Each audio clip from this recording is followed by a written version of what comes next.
There we are. Welcome, folks. We are live on LinkedIn, and I'm excited this evening to be able to share the stage and the space with Ted, who has been a kind of ambassador for small businesses for probably most of his life, but especially for the last 15, 16 years. And the aim of tonight's LinkedIn Live is really to give you an opportunity to not only understand what is available when it comes to support for small businesses, because unfortunately small businesses a lot of the time it can feel like you're in isolation, you're out there working on your own, and unfortunately you don't always get that voice that you want to be able to get in front of the right people that make decisions when it comes to what impacts small businesses, when it comes to taxes, the government, and many other decisions that large corporates have the opportunity to influence because of the size of those businesses. And Ted has, in the last 15, 16 years, really put together a network which ultimately has been the voice for small businesses and is growing and getting stronger. And as well as the fact that this is Ted's first LinkedIn Live. So I'm very excited to take him through this new process, which is Zoom on steroids, and get people to, whether you're watching this on YouTube or you're watching this on Facebook or LinkedIn, please drop into the comments and let us know where you are joining us from tonight, and what questions you may have for Ted. Now, for those of you who don't know Ted, his journey in small businesses began with him working with his father's markets, many, many years ago in London's East End.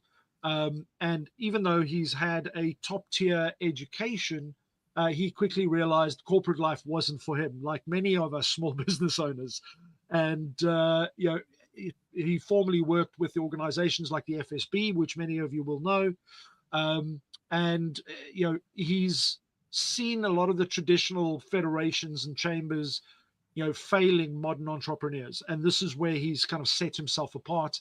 And he offers a very hands-on opportunity for people to not only network, but also get support from many different organizations. And if you haven't already, I'm just going to mention it now. We will mention it a bit later. But if you're based in London or anywhere close by, Ted is running a live face-to-face networking event tomorrow. I don't know if there are any more spaces left, Ted. But if there are, we'll drop some information so you can go and register for a last minute to be able to attend. So beyond that, Ted's passionate, about politics, travel, and sport, especially football. So luckily, I'm wearing the right color tonight. But Ted and I just happen to support the same football team, and I'm not going to mention any names right now because that might stop some people from watching earlier. But we want you to stick around. And Ted, your passion for small businesses. I mean, I've been to several networking events now over the last few years, and you make it seem like it's just like it's a natural thing. You just bring people together. You put on these expos. You put on an annual event as well. So my first question to you is, why are you so passionate about small businesses specifically? And why does it keep you getting up in the morning and pushing forward with what you do? Thanks, Mac, and thank you for welcoming me to my first LinkedIn Live. As you said, I can't say I was a small business when I was either helping my dad on his stall or having my first stall. That was just a little foray into the unknown. But in my 20s, when I started my first business, there was nothing. There was nothing there to support. It was you with your idea, and you just had to do it. And even now, even though there is support out there, people that run businesses concentrate on being good at what they do with no idea that there's stuff out there to help them.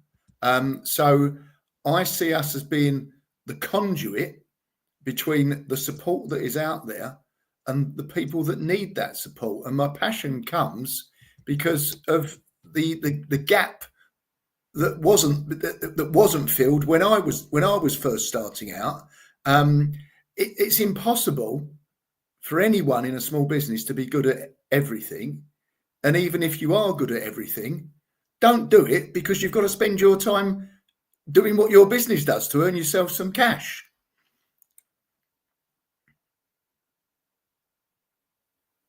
Just realized I put myself on mute there.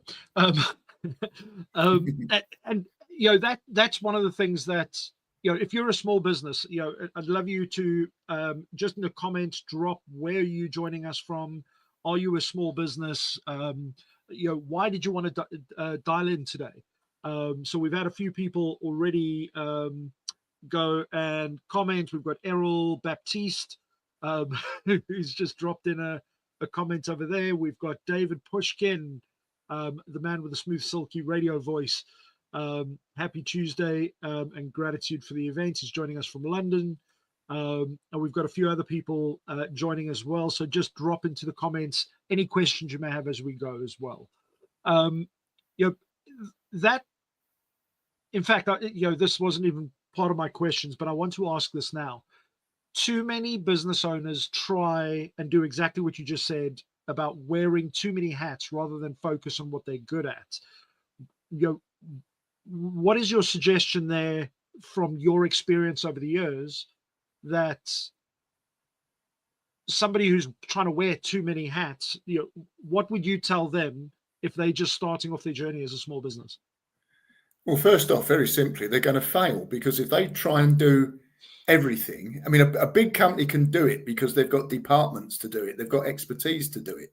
You simply can't do it because there's not enough hours in the day. The bureaucracy that it's not just this government, it's consecutive governments put upon small businesses is so overwhelming that it has to be outsourced. And you can Google anything. If you want a website, if you want SEO, if you want an accountant, if you want whatever, you can Google and find it. But do you know that whether that advice is reliable? Everything that we do or introduce comes from within our membership, which means there's always a reputation at stake. So if I'm introducing someone to you, Mac, and you mess up, it's pretty logical you're not going to get any more business from us. And I'm not picking on you, clearly, but before I tell you, a good way of opening it out and maybe getting some more comments from the people that are with us is, I think the biggest problem our sector faces is the definition of a small business. And you go down as far as one person businesses. They're clearly small businesses.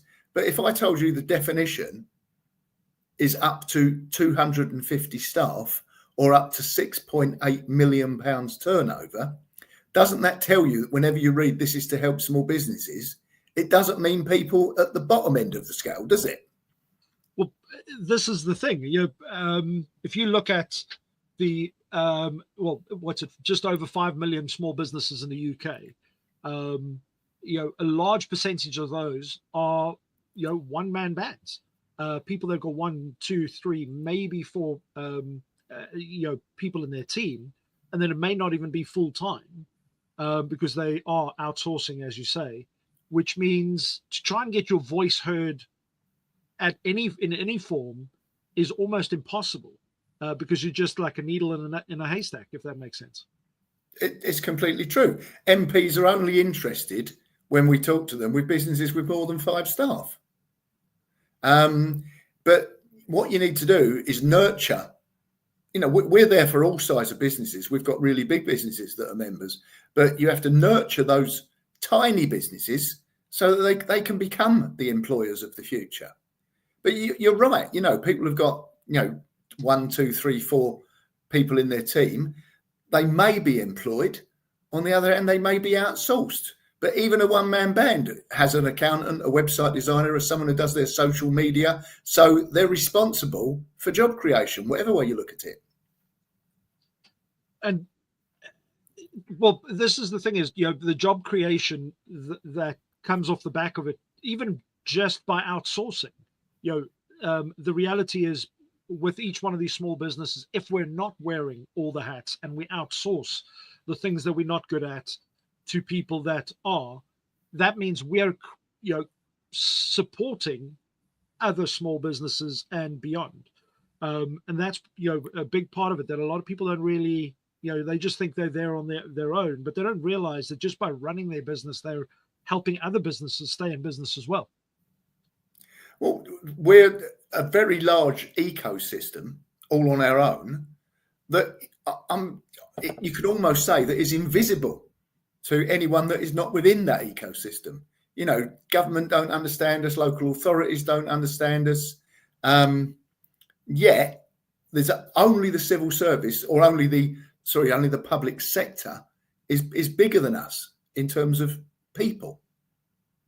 And one day an MP or a politician at least will realise that there's 5 million votes at stake. So someone sometime is going to harness that, and we'd welcome that conversation. So I have a question. In fact, I have a few questions, and I think this one fits perfectly at this juncture.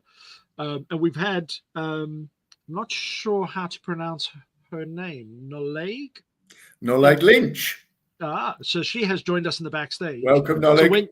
So when she, there we go. I'm going to add her to the stage. In fact, let her ask the first question before I get stuck into mine, and just tell us how she found YBC, and just anything else that she wants to add to the conversation. But Noleg, you are now live and on screen and on LinkedIn and YouTube and Facebook and everything else. Welcome to the conversation.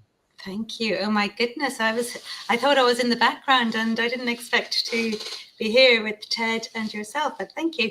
I met Ted and Mia a long time ago when I started my own business, and they were a lifeline, an absolute lifeline. I started in the middle of the start of COVID, actually. I think I met Mia and Ted face to face, and then we went into lockdown. And luckily, they started putting on Zoom networking events, and that's when I started my business. And there were so many things I didn't know. I do accounting, and I know a lot about accounting, but running a business, I knew very little.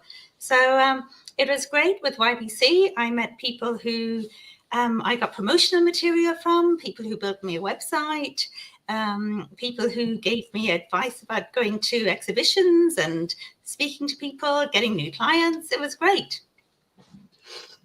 So as a small business owner, I love the fact that what you've mentioned there about the other services that you've learned to use through the network. And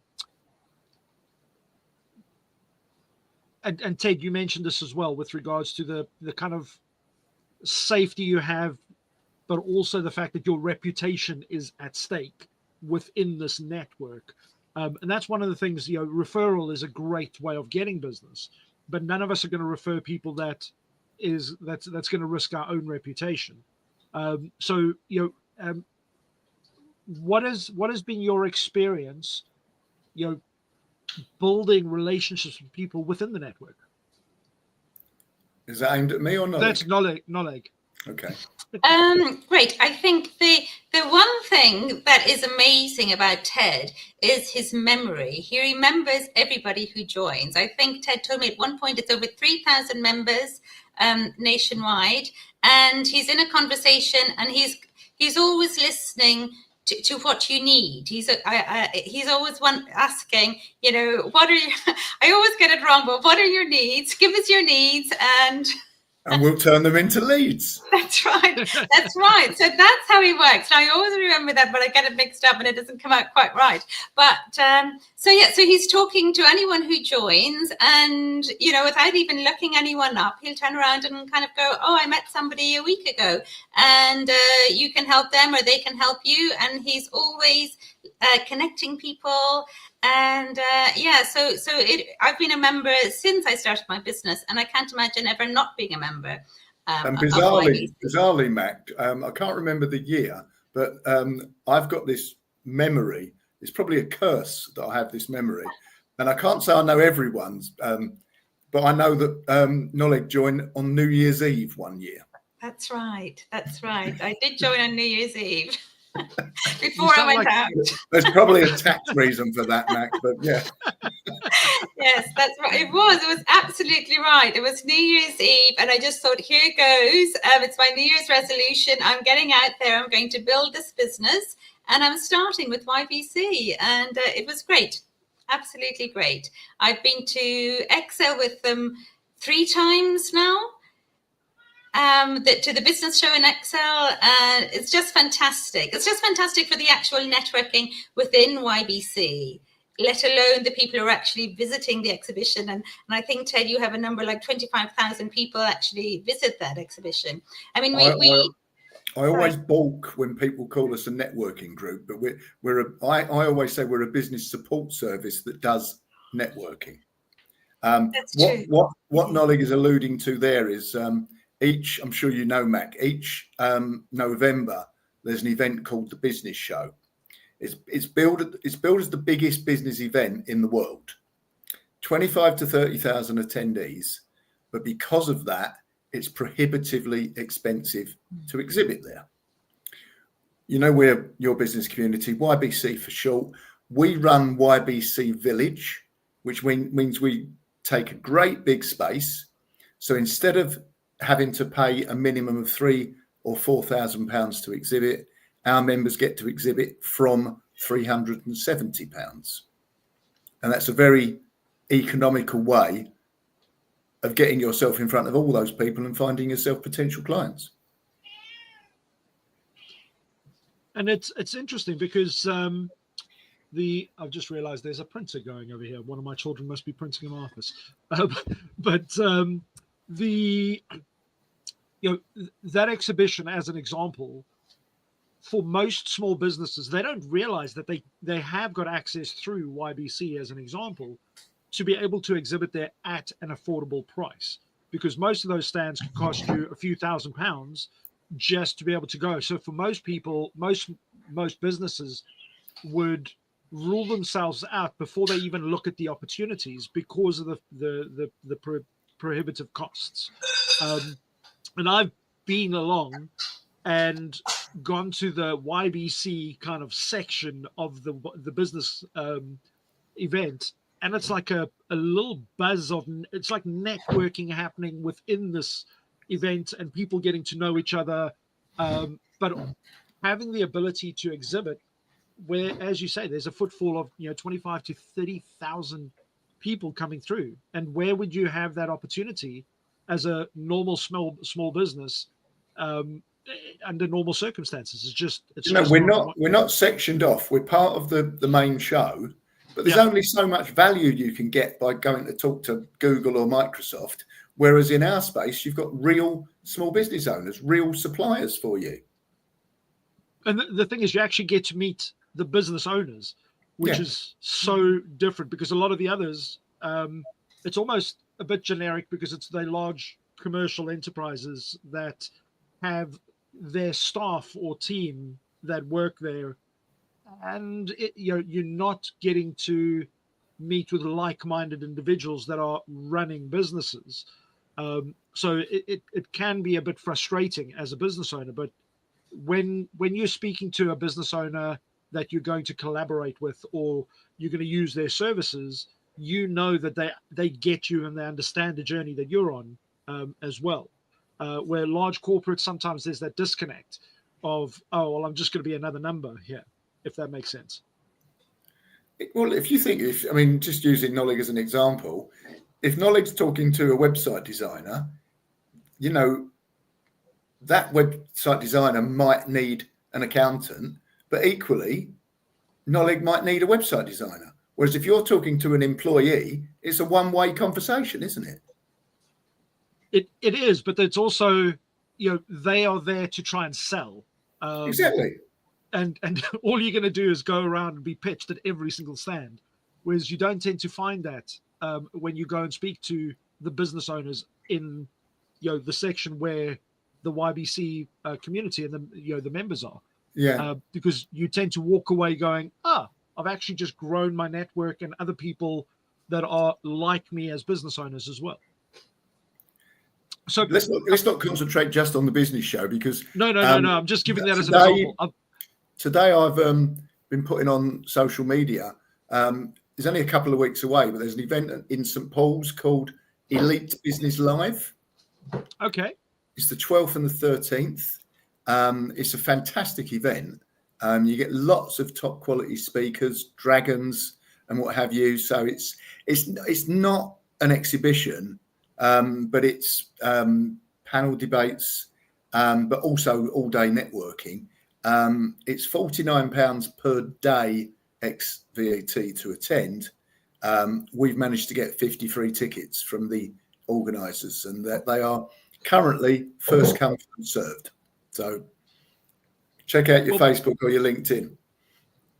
Amazing. So if you're not following Ted already, go and check him out on LinkedIn, because one of the things that you've done really well, Ted, is get yourself into and in front of not only events, but people that have the ability to make decisions when it comes to the future of small businesses.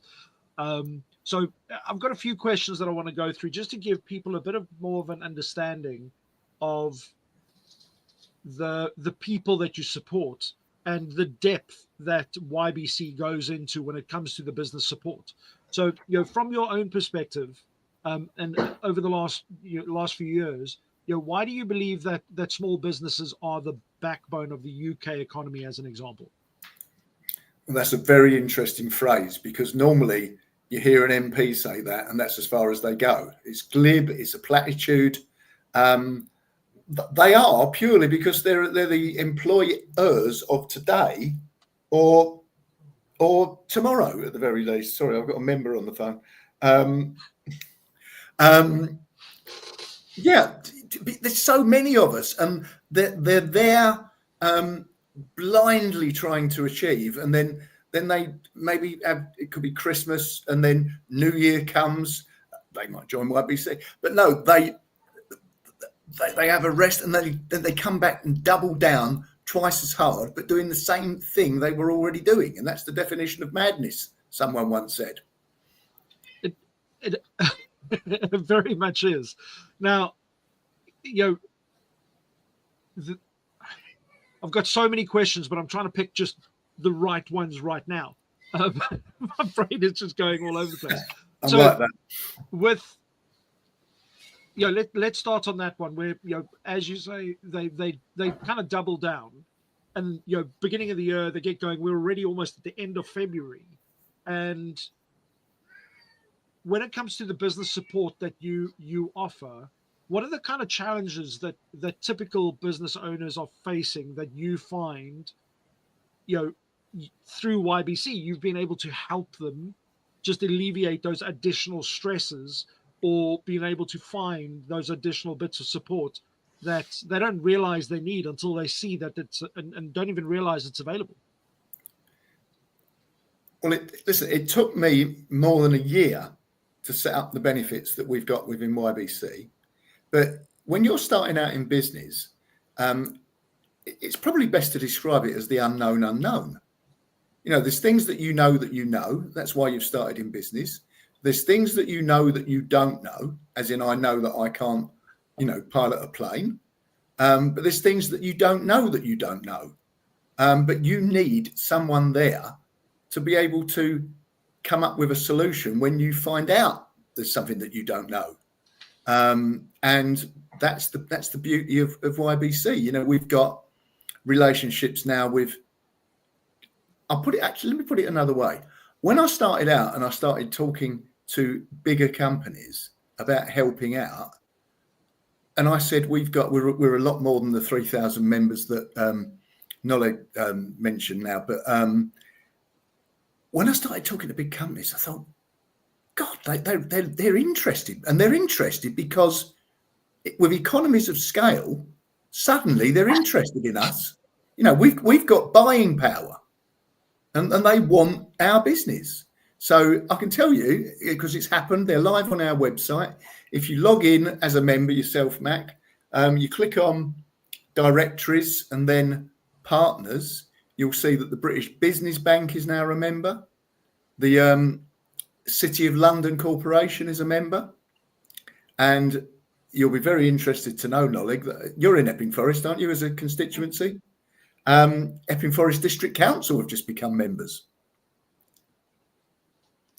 And all these people are there to help us, Mac, but we do surveys. We get huge responses, far bigger than other organisations.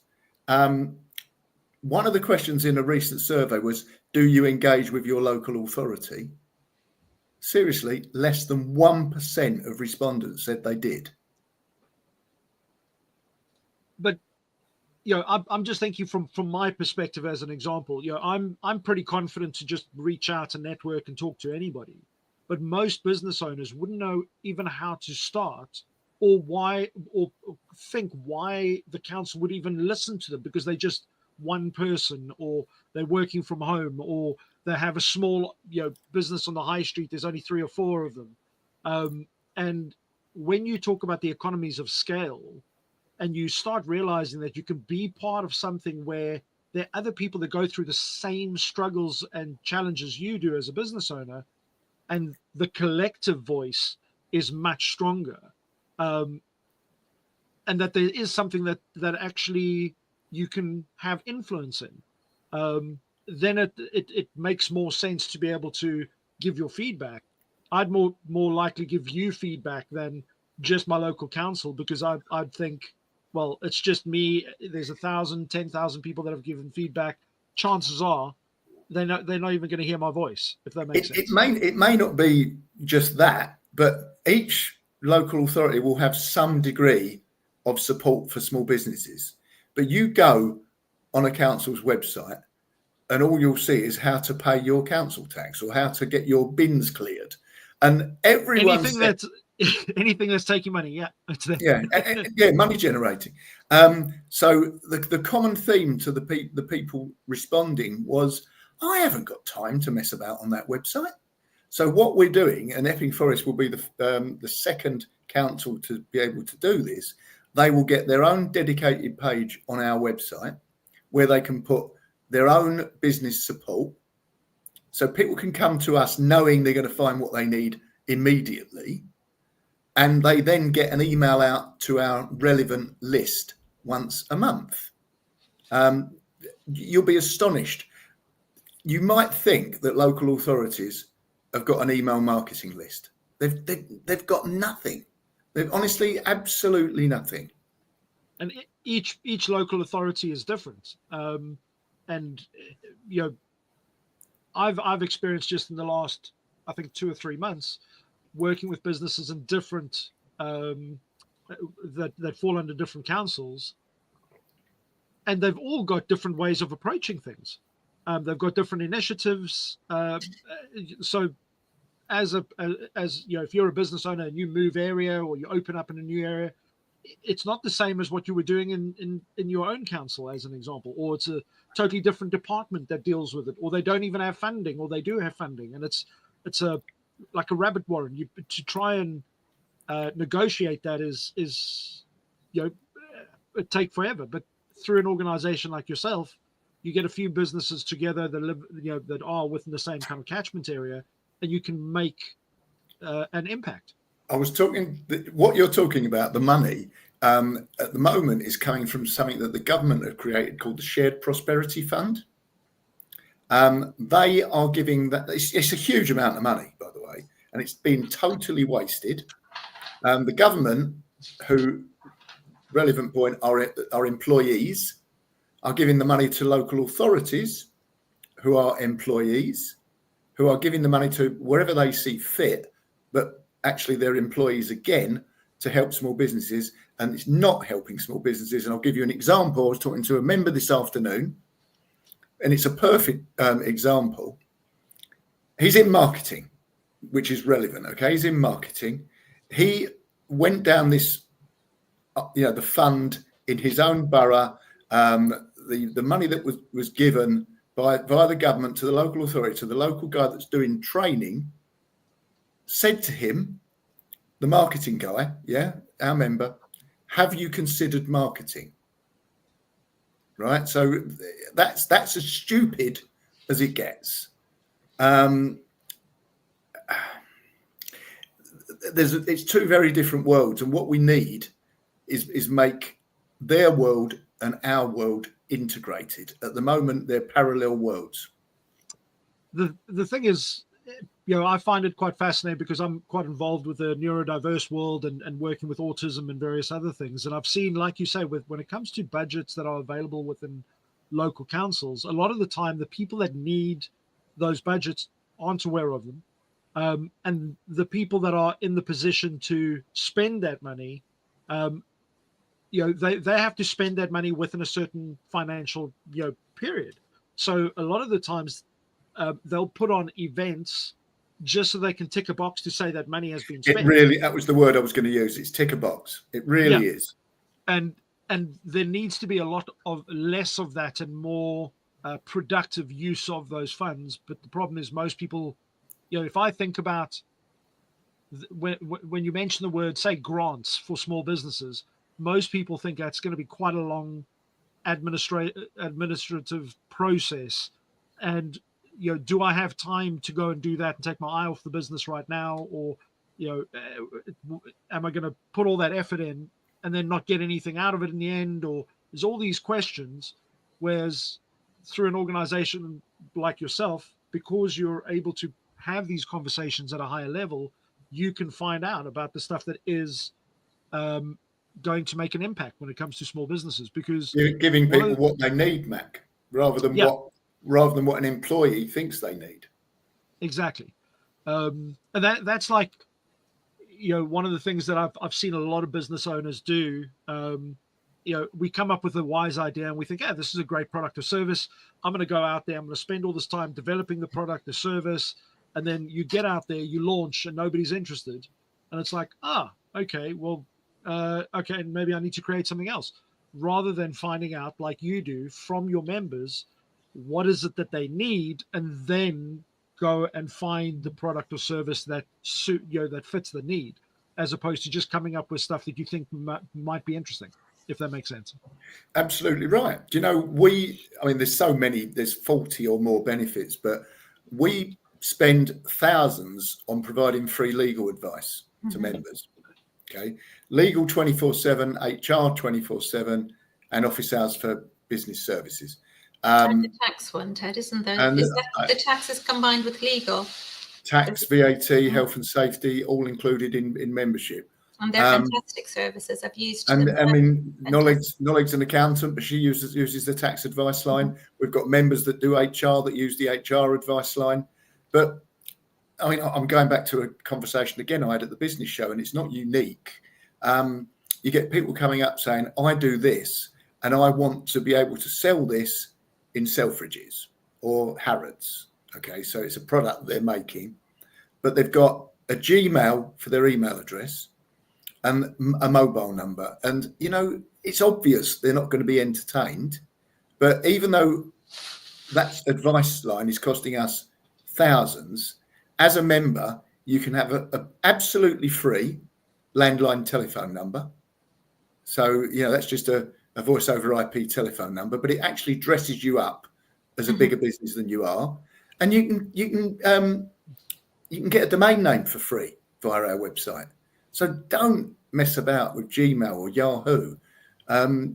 Make yourself look professional. Yeah, it just makes us look professional. I've used that number right from the beginning. So they're great, absolutely great benefits, and they're completely free with your membership. They're fantastic. I think this is the important bit about belonging to a community that not only firstly listens but goes and implements or finds solutions, is the fact that as a small business, we know that the majority of small businesses fail within the first 5 years. And that's, it's been around for years.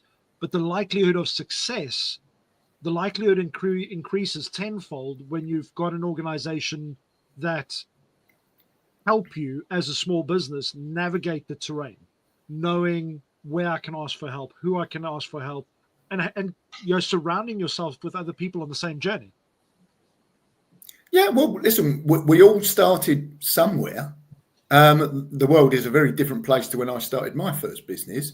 But every business, if you set aside what they do, their problems are exactly the same. And that is getting paid.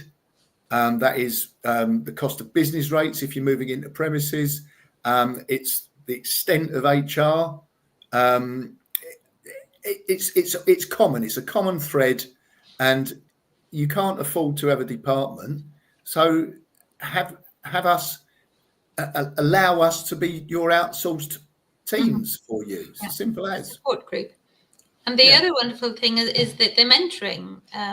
That there's a number of mentors within YBC, and many that give a 30-minute free consultation. For somebody starting completely, from scratch, and they don't know what to do. There's lots of topics. This is not a plan, Mac, but Noleg is clearly better at this than me. Yeah, I mean, I am actually one of the mentors on YBC, and one of the things I'm going to be writing about, or Ted has asked me to write about, is making tax digital, which is, really going to be really important and impact lots of sole traders and landlords from next year. And, if there's non-compliance, eventually there'll be fines of £200 per quarter. So it's really important that people know about these things, and in their normal everyday lives and business, they mightn't come across them. Whereas if they're in YBC, it's one of the hot topics that will be covered as part of the mentorship program. Someone's applied today about music on Instagram. And, we've got a lawyer who is a mentor there. And so anyone, you just log in, click on directories and then mentors, and there's a host of people. And, ask your questions, take advantage. Absolutely. Yeah, this is the thing that I think most businesses, and I was speaking to you about this before, Ted, is when we start a business, it's almost like having a child. When you have a child and you leave the hospital, they don't give you a manual and go, by the way, FYI, you need to know all of this. If you want to go and adopt a pet, you have to go through some serious checks now just to be able to get a hamster, or to adopt a kitten, or to adopt a puppy from one of the shelters. And that's a hell of a process. They come and do home visits and make sure everything's okay. They don't do that with a child, but they don't do that with businesses either. And your business is your child. And there's no blueprint that you get given this book and says, okay, day one, accounting. Okay, what do I need to do? I need to register. I need to do VAT. There's no clear advice on that. There's loads of websites you can go to, but that's confusing as hell. As you said, go on Google, and you don't know what you're going to get. And to give a perfect example, I was actually looking at a service a few days ago that I thought was a legitimate service on Google, only to find out that it was a scam website that was incorporating one of the largest corporate companies in our country. And I thought I was dealing with them direct. But luckily, because of my cybersecurity experience, there were a few flags that I spotted, but the common person wouldn't have noticed that. So belonging to an organization like YBC gives you an opportunity to really have a safer environment where other people are sharing their experiences, so that you don't have to make the mistakes every other business has. Does that make sense? You totally bang on. But absolutely, for sure, yes. We had an example from when we first started. One of the benefits of membership is we've got a huge document library. So you can download, there's about 1,000 documents. Noleg's obviously in there regularly. But there's about 1,000 documents free to download. One of which is an employment contract as a template. Okay. If that's an employee, or if you're using someone outsourced, there is a contract to cover that as well. And they're two distinct contracts. But I was talking to a guy who was a member, and he said, no, I don't need that. I've got a contract free on the internet. And I don't know how I came to read it, but I saw it. I probably met him and he showed it to me. He had a free American employment contract. So, well done you. And so that just brings me on, a story. We've got our own insurance service where we get people preferential rates on business insurance or any insurance, but specifically business insurance. We had a member who did loft conversions, and it was quite an expensive policy, but he told me he'd get half price online, right? Half of the price that we offered, and ours is a keen price. And when he forwarded me that email, there was a clause in there that said he wasn't allowed to work above ground. He does loft conversions. Yeah. But this is the challenge that people don't realize, that, you know, and I've learned this the hard way, unfortunately, as having worked in multiple different businesses and organizations. But when you try and take the quick and easy way, a lot of the time it will catch up and cause you major issues down the line. So, you know, when it comes to small business, because there's a big difference between what small businesses face on a day-to-day basis and what the large organizations face. You know, what would you say typically are the type of questions or the type of challenges that small businesses face that bigger companies don't face, that you see on a regular basis? I think if you work for a big business, you can go into work and you do what you predicted your day would be. You know what tomorrow morning holds for the three of us. We will get up planning to do something, and then something will arrive and we're completely off at a tangent, aren't we? Mm-hmm. It's the lack of support. In a big business, you know, something goes wrong, you go to your IT department, you go to your marketing department, whereas a small business person doesn't have that. So for me, YBC would be the closest thing to that. You know, if I need something, the first place I go would be YBC. If it's a document, I go to the document library. If it's legal or tax advice, I go to their helpline. You know, so it's the closest thing you'll get to having that support structure around you that a big company has in terms of people. I think it's worth saying, Mac, because we might be scaring people off here. This wonderful package starts at £22 a month to be a member. It's really nothing to be a member, and it's tax deductible as well.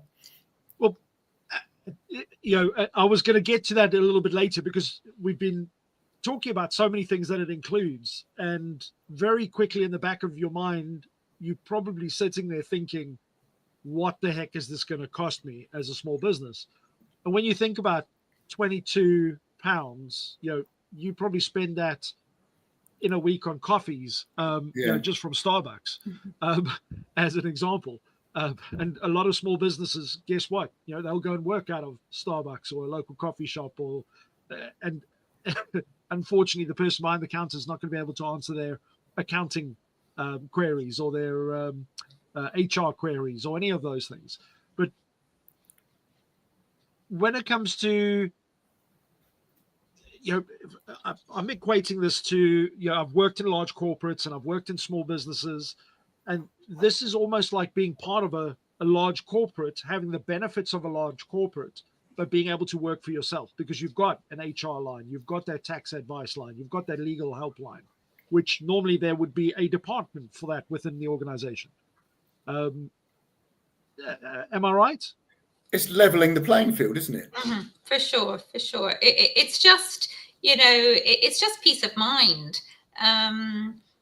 You know, I mean, I think with YBC in the beginning, I used a lot for networking, but then as you get more established, you're using it for the support it provides. You're using it for the benefits, and you just can't imagine being without it, really. Once you join and you've used them and you can see the value, it's great. I've used the tax helpline, and kind of after hanging up, they found something else that they thought might be useful, and they actually rang me back and said, oh, by the way, we found this, you know, maybe you need to know this as well. You know, so it's invaluable, really. This is you know, I can't believe it's taken me so long, even though, you know, during COVID, as an example, I was introduced to YBC as, you know, the networking events online and that kind of thing. But there's just so much more to this, especially for businesses in the UK. And I know we've got people, Marcello, nice to have you on from Atlanta, my friend.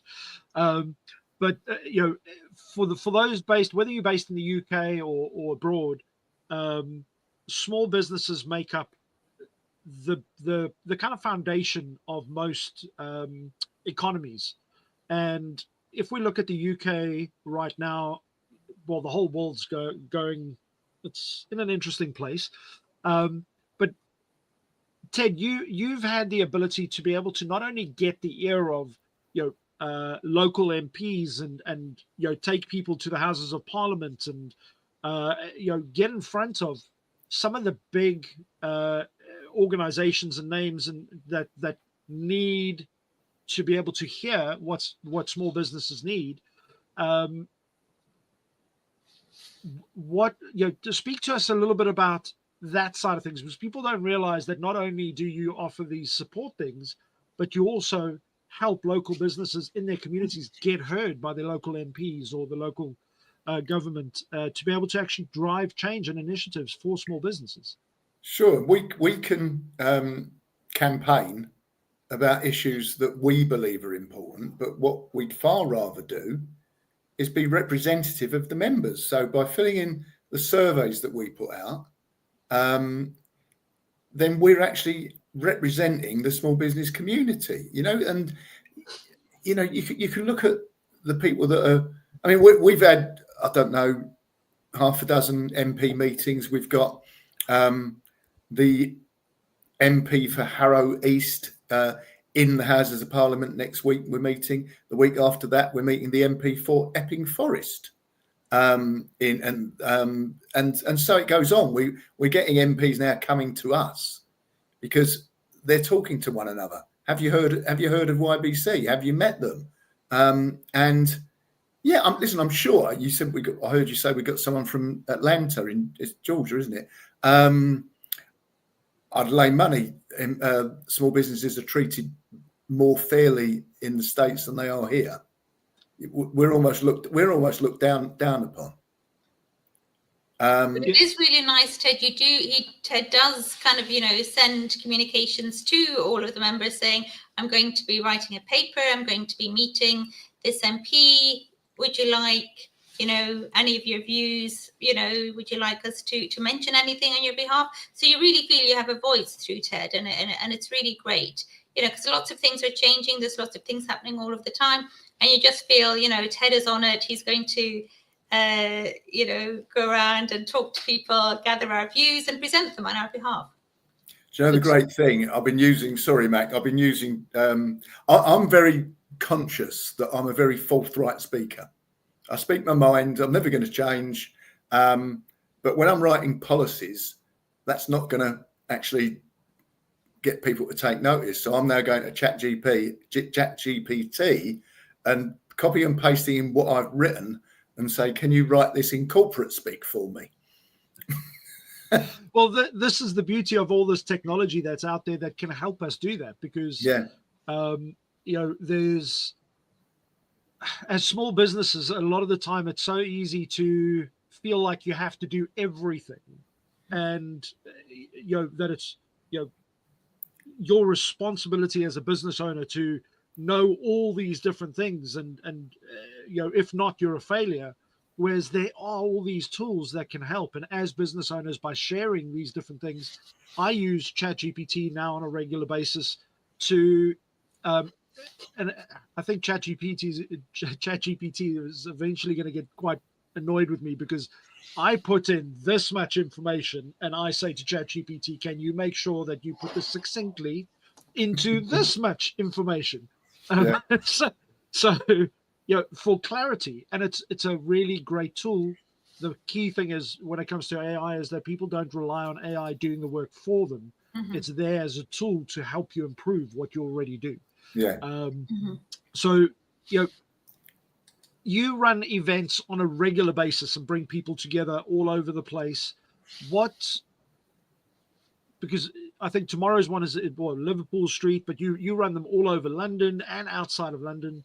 Where can people go to learn about, or even suggest where they can, you can put a a networking event together for local businesses in their area. Well, Sorry, folks, I'll just leave you there. I need to just jump off now. It was lovely to join you both. Well, because thank you for joining us. She's very unassuming, but she's also a concert pianist, and I'm sure she's got to go and practice. That's right. Amazing. Next time we're going to have a little rendition of something. Absolutely. Thank you so much for joining us. Bye. Thanks for coming, Oleg. Have a nice evening. And to you. I forgot where we was at there, Mac. What did you say? I was talking about your networking events. Of, where do you typically run them? How do people get involved? How do they find out about new ones coming up, or even suggest to have something locally? If they're a member, all they have to do is log in and click on events, and there's a list of events there. We've got over 60 people coming tomorrow night. It's not a big event, but the nice thing about them is they're social as well as business. And if you're a member and you've been before, you'll notice that everyone's friends with one another. And what's the trick? People that go networking to sell come across as needy, where the people that make friends end up getting business because you do business with your friend, obviously. If you're in a part of the world where we don't have events, then talk to us and we'd be happy to help you put on events. What advice would you give to build trust within those who you network with? David, thank you. Don't try to sell. Simple as. Famously, I remember one guy coming into one of our networking meetings and he left and said, "This networking don't work. I've not got one client." And, if that's your attitude, then, don't go networking. Just be yourself. Find a common interest with someone. Just don't sell. Don't sell. It's that's one of the biggest failures that I see when it comes to the expectancy of what networking is all about, is the walk in and try and sell to the room. And it has that desperation that comes across, and that know, like, and trust factor. It doesn't happen in an instant. It takes time.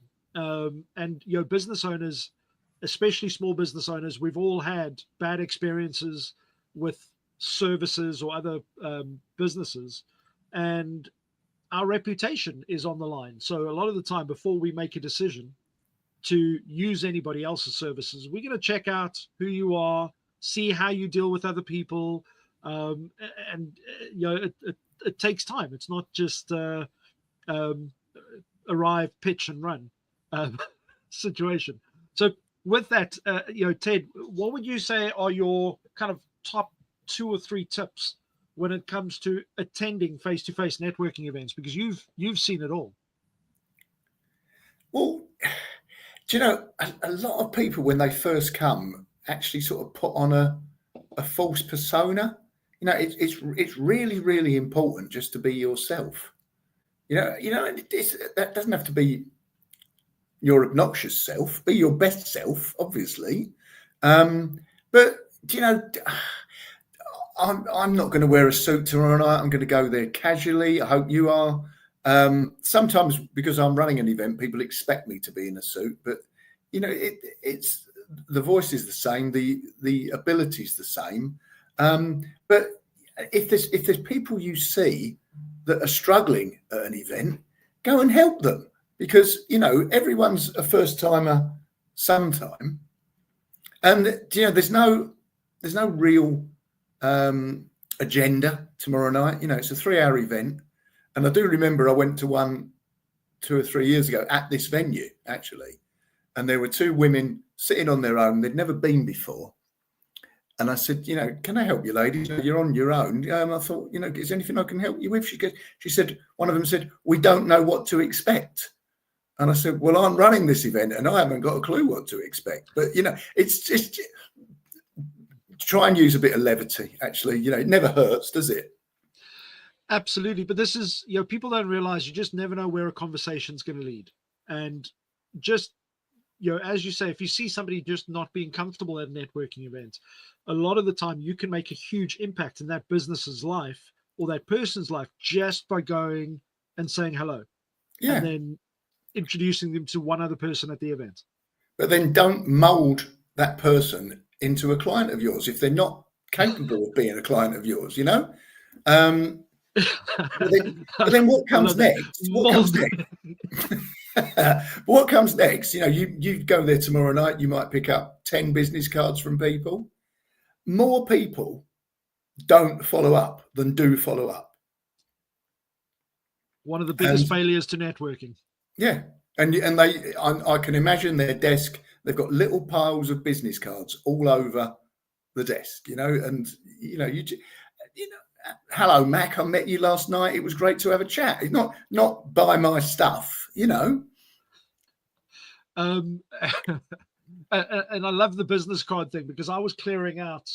I used to do a lot of networking without the right intentions when I first got introduced to networking many, many years ago. And I was that person who ran around collecting business cards. And then you finish up and you're like, okay, I've got 25 business cards. It's like, that's great. And then when you look at them, you go, who is this guy? Like, I can't remember, there's no recollection of who the person is or why. And that is actually multiplied at the business show. We get hundreds of cards. And whenever I get a card from someone, I always ask their permission to write on the card because, something that reminds me, and then you're actually not sending a copy and paste email, you're sending a personalized email, which we all want to receive, don't we? Well, I was always taught the person who takes the most notes wins when it comes to networking, because just having something that can jog somebody's memory of where you met, how you met, something that they mentioned shows that you were listening. And unfortunately, that's not something that we come across very often in networking. So just, listening could make a big difference to somebody as well. Interesting point, Mac. I know we're at 8:00 now, but there's an expression, if you email those people and you don't get a reply, no reply isn't no, it's not yet. And I can clearly remember everyone I knew in business when I started YBC, which was 2014, I emailed them. And do you know what? 6 years later, I got a call from someone and said, I'm ready to join now. So, I mean, that's a bit of a unusual example, but. Well, you say that. Yesterday I had somebody who's become a good friend who's also a client messaged me. He says, I haven't been on LinkedIn for a long time. He says, but I decided to go on yesterday and I just got a response to a message I sent somebody in 2019. It's like, what? So you just never know when the timing is right. And this is the challenge when it comes to the pitch and connect. Only 3% of people at any given time are in a position to buy. Yeah. And most people are trying to, as you say, mold them into a client right now, which means they burn 99% of their opportunities because people are just not in the right position to buy all the time. So, and this is where building relationships out of 100 people, build relationships, you could get 60, 70, 80% of that network, or you can try and pitch to all 100 and only have one maybe say yes. And who knows? About as far removed from that as possible.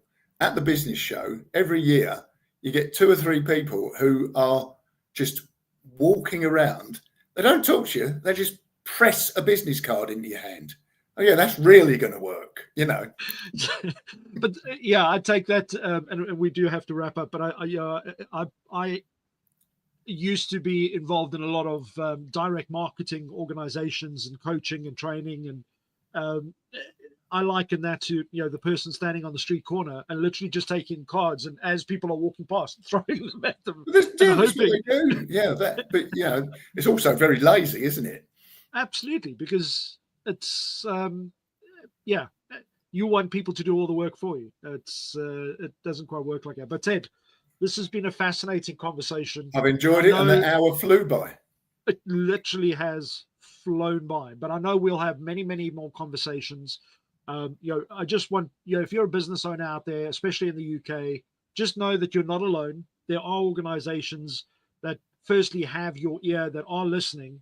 And, I've been lucky enough to come across Ted in face-to-face meetings, online meetings, and actually watch him lead from the front, which, I've been introduced to so many different business networks and organizations, and a lot of them are all talk until they have your membership, and then you never hear from them again. And Ted is extremely proactive, and he shows up at all these events. He organizes it. He does all the hard work so that you can just show up and network and learn and take advantage of all the support that his business offers. So please go and check him out. Go and connect. And who knows, maybe not today, but maybe tomorrow you need one of those services. Ted, any final kind of words from you with regards to business I'm going to say owners you've just given me another catchphrase to use. We have your ear, so you have our ear, and we have your back. I like that. I like that. Because anything a business owner needs. If you want discounted credit card processing, speak to us. If you want, don't wait a month to get a high street bank account. You can open a bank account on our account in our website in less than 10 minutes. Wow. If you want medical insurance, whatever you want, we've got a. Thanks, guys. Thanks for being here. We've got a solution for you, and we'll find you more clients as well. But if we don't know you, we can't do it. So come and say hi. Absolutely. I'm still learning every time I speak to you. I find out something new about something I didn't know was available, and I could have saved a ton of money just coming directly to you in the first place. So I'm looking forward to seeing where our conversations lead, and hopefully helping lots more businesses around the UK just become more solid businesses and not have to go through all the headaches that they can avoid by belonging to a support structure like this. So massive thank you, Ted, and I look forward to seeing you live tomorrow in London. Absolutely. Can I have the last word? Of course. The best way to go it alone is not to go it alone. I will see you tomorrow night, Mac. I'll stop it right there. Thank you so much. Cheers, everybody. Have a great evening. Thank you for listening and watching. Thanks for your time, everyone.